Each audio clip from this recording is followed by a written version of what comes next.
Olá, graça e paz. Dia 22 de agosto é comemorado o Dia do Folclore. Uma data que traz alguns desafios para que possamos pensar.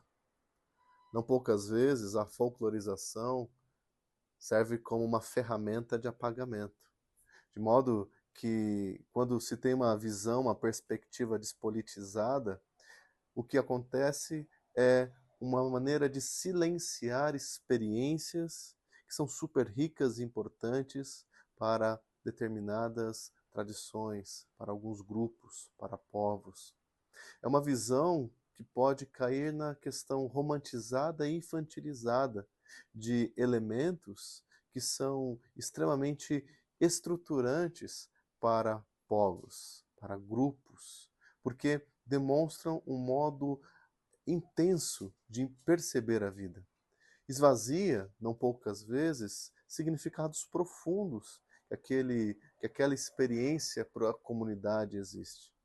De modo que percebemos que ao pensar, ao falar sobre os folclores, tem ainda aquela tendência de observar assimetricamente, de cima para baixo, como se fosse uma experiência inferior e que, na verdade, é uma outra experiência.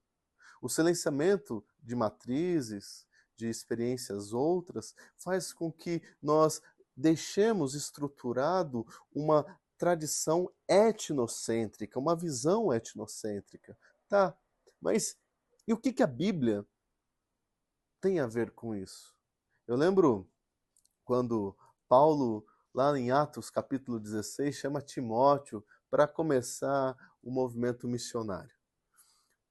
Quando o Timóteo embarca nesse rolê, ele tem que se circuncidar.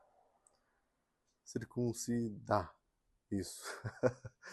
Porque era tradição, fazia parte. E houve o respeito por aquela prática. Quando nós olhamos para uma visão do valor dos folclores, nós conseguimos dar voz aos reais protagonistas da história. Nós conseguimos fazer conexões bonitas com o presente. Conseguimos, inclusive, ter uma perspectiva antirracista. Olha que bonito. Porque à medida que compreendemos essa outridade como uma experiência completa, bonita, não olhamos mais as narrativas dos folclores assimetricamente, mas lembramos de modo positivo o que são essas experiências. Então, quando olharmos para os folclores, podemos ter aquele estalo de, olha, é uma experiência legítima, bonita, intensa. Por que isso é tão importante? Em um contexto marcado pela segregação, pelo racismo, que é estrutural e estruturante em nossa sociedade, pelo etnocentrismo, que nos faz ah, um povo que se acha distinto, separado negativamente da realidade, nós acabamos perdendo a capacidade do diálogo, da aproximação.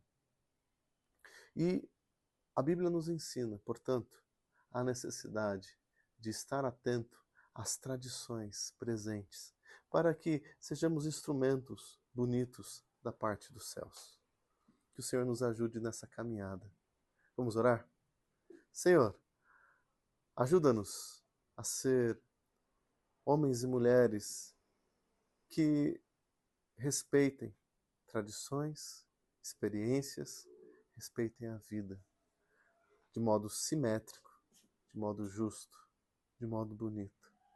Que possamos ser aprovados por Ti, Deus. Oramos em Teu nome. Amém. Tchau, tchau.